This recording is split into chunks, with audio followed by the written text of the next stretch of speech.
Oh, we gotta make this video too, huh? we gotta make this video too. After the backlash from the last one. What is going on, everybody? It's your sweet boy, Desert Sled Noob here.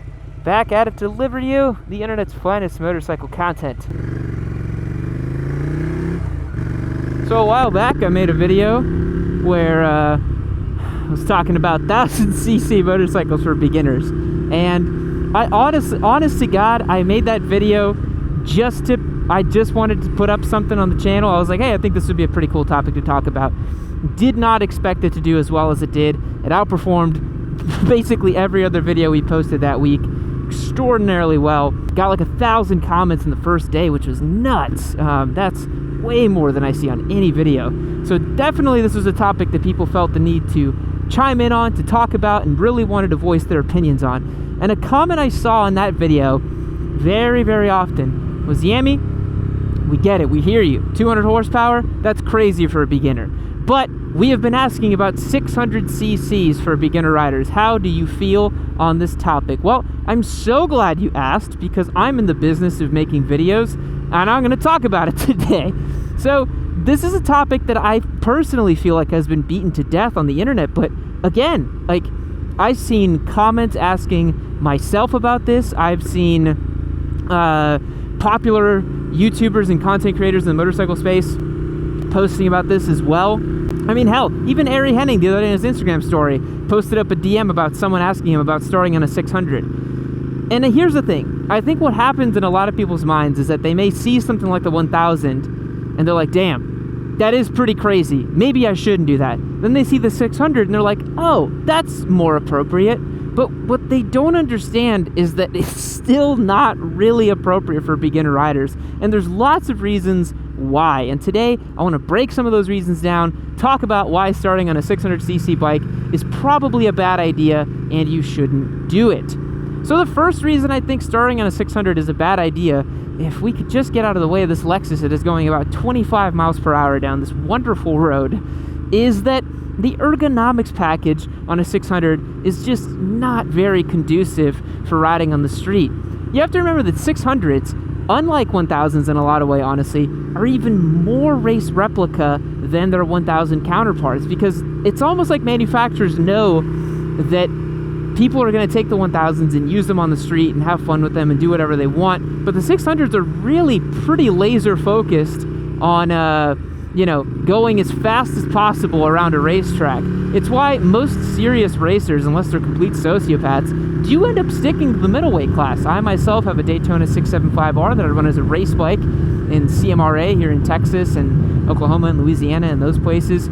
And it's funny because the power band on those motorcycles and the ergonomics package and a whole lot of other stuff we're going to talk about today is so geared for the racetrack specifically that, to be honest, they make terrible street bikes. I've ridden plenty of 600s on the street. I really don't recommend them. There's even some 600s I don't like for the track. Like, for example, me personally, I've ridden an R6 twice on track now. Once at Road Atlanta and then once at ECR. And the power band on them is just so peaky. You have to work so hard for the R6 to do stuff. And that's on a racetrack where you can squeeze them and use them as much as you want. But, for the street, oh my gosh, guys. It's just like, the power is just never there.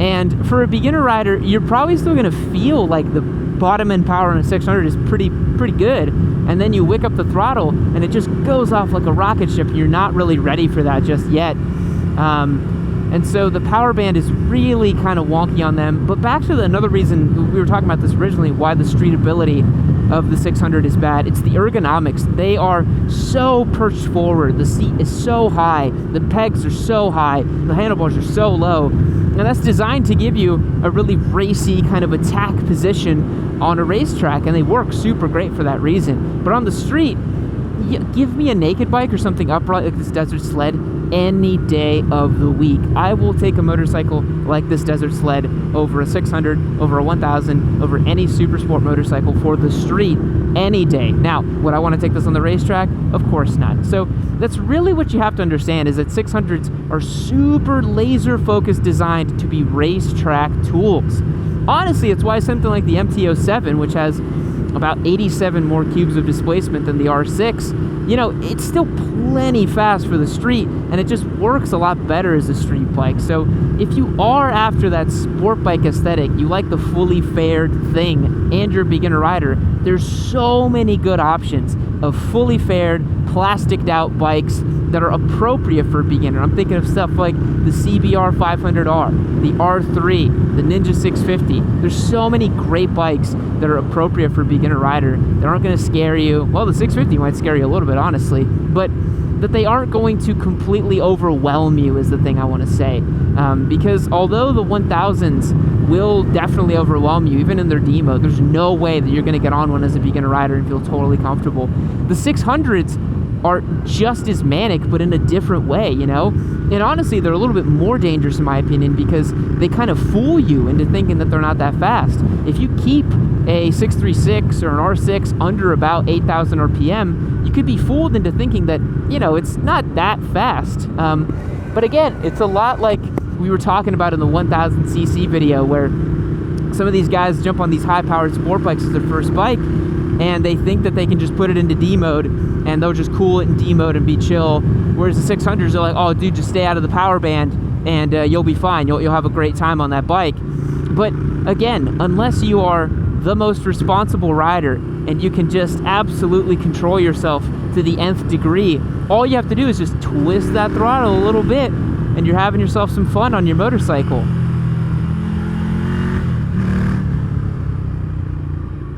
There's the issue of price as well, and I know people kind of get up in arms when I talk about price, because I normally talk about buying bikes new off the showroom floor.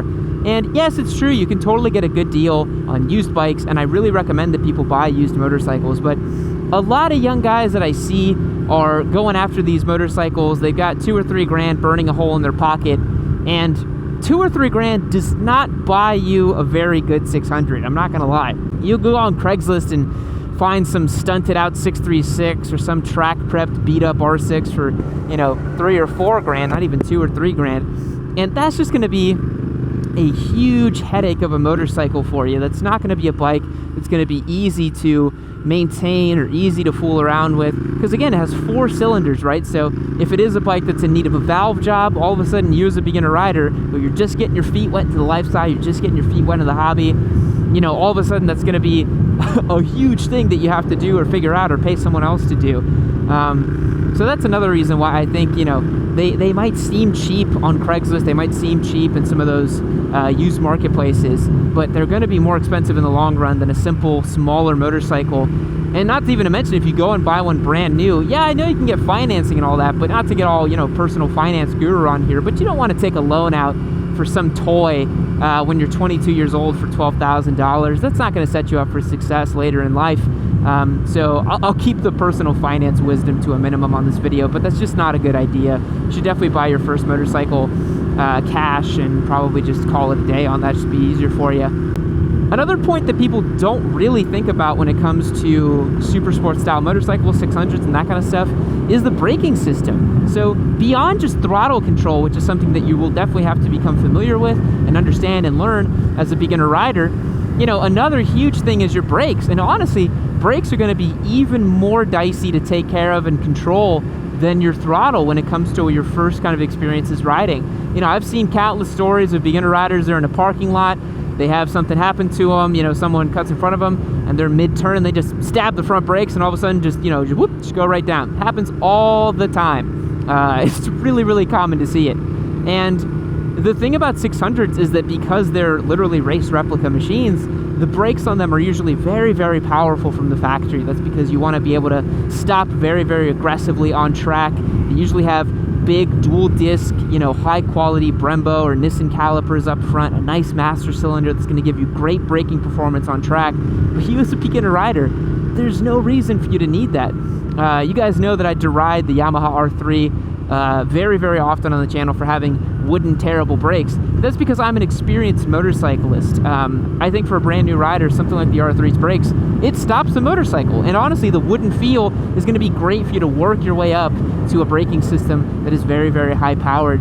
So honestly, that's something that a lot of people don't talk about or think about, but the braking system on 600s are really, really strong. And for a beginner that doesn't have that control just yet, they may not understand how to use it. So yeah, the thing I want to stress home, it's not just 1000s. I think, a lot of these motorcycles, you guys are trying to jump straight into something that is high powered, something that is super sporty, something that you may want to work your way up towards. But, right now, man, this guy is all over the place. What are you doing, bro? You want to work your way up to that high-powered motorcycle. Motorcycling is a journey. It's a long, linear path to get to where you want to go. I don't think it's a good idea to leapfrog your way into something that you may or may not be ready for.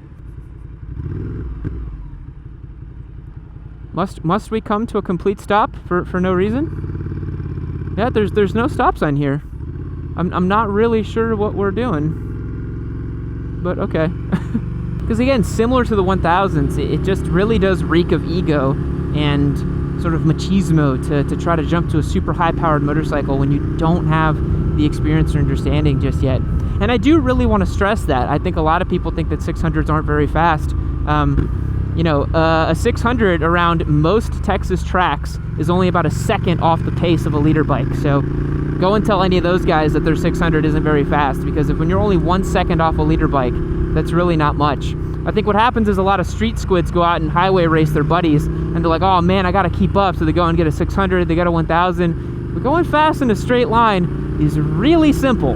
It doesn't take a whole lot of skill to just rip the throttle wide open and shift a couple gears. You can learn how to do that probably in the first day or two of riding a motorcycle. But riding effectively, confidently, smoothly, all these things, being mindful of the road, being mindful of what's coming up or what's behind you or what's going on, having that awareness, that's the stuff that takes time, man. You gotta put in the work. Otherwise, you're gonna be on a machine that you do not respect, and it won't respect you, and will just probably buck you off at the first chance that it gets. The other thing I see a lot as well, too, is, guys and girls get started on 600s. I don't know what the deal is, but a lot of these people, they'll get started on a big bad 600, and they just buy like a helmet, and they go out in t-shirt and jeans and flip-flops or a Vans, shoes, Vans slide-resistant shoes. We all know and love those, right? But just the other day, I was at Circuit of the Americas doing a track day, and there was an older gentleman there that I met who, he said that he had a street accident not too long ago, and he said he was super dumb because he was just wearing a helmet and t-shirt, jeans, and, slip-on shoes or loafers or something like that. I mean, the guy was missing fingers. The guy was... he had road rash all over himself, lots of skin grafts. He got really messed up. So I do really want to stress that as well. If you are looking at a higher end motorcycle, make sure you got the gear to match, because, the average speeds of a 600 versus the average speeds of a Grom, for example, are probably going to be vastly different. So make sure you are protected. I always want to stress that to you guys. We talked about ergonomics before, but I do want to stress it again. For a beginner rider, something that's a little bit more upright, more normal, let's say, not something that's super leaned over, you're going to be able to learn the fundamentals of riding a lot more simply. Doing slow speed maneuvers on a super hunched over super sport when you're just learning and starting out is going to be really tough. You're going to have a hard time kind of figuring out how to maneuver your motorcycle when you're in that sort of super crutched in fetal position. That only works well for track days. That only works well for on a racetrack and chasing down lap times, which I know that's something that a lot of you are interested in, which makes me super happy. I want to see more people interested in track days and interested in racing and doing it the right way. And I think that myself, more than most people, can really advocate for the benefits of doing it on a racetrack versus the street. And I don't really like seeing young guys getting 600s and riding dumb on the street, because I've been there and I've done that, and the consequences are pretty severe. So I really implore you guys to think carefully about the choices you're making on the street. And, if you are interested in super sport riding, if you are interested in track days and racing, whatever it may be, keep it in controlled conditions and do it the right way. Don't go out there on the street and highway race your buddies. It's not very smart. yeah, guys, 600s are equally as bad for beginner riders as 1000s, in my opinion. I really don't think that you should get either one of them as a beginner rider. There's so many great options for your first motorcycle that I don't really see the benefit in getting a high-powered sport bike as your first one, whether it's a 1000 or a 600. I really don't. Especially considering that something like this can do just fine.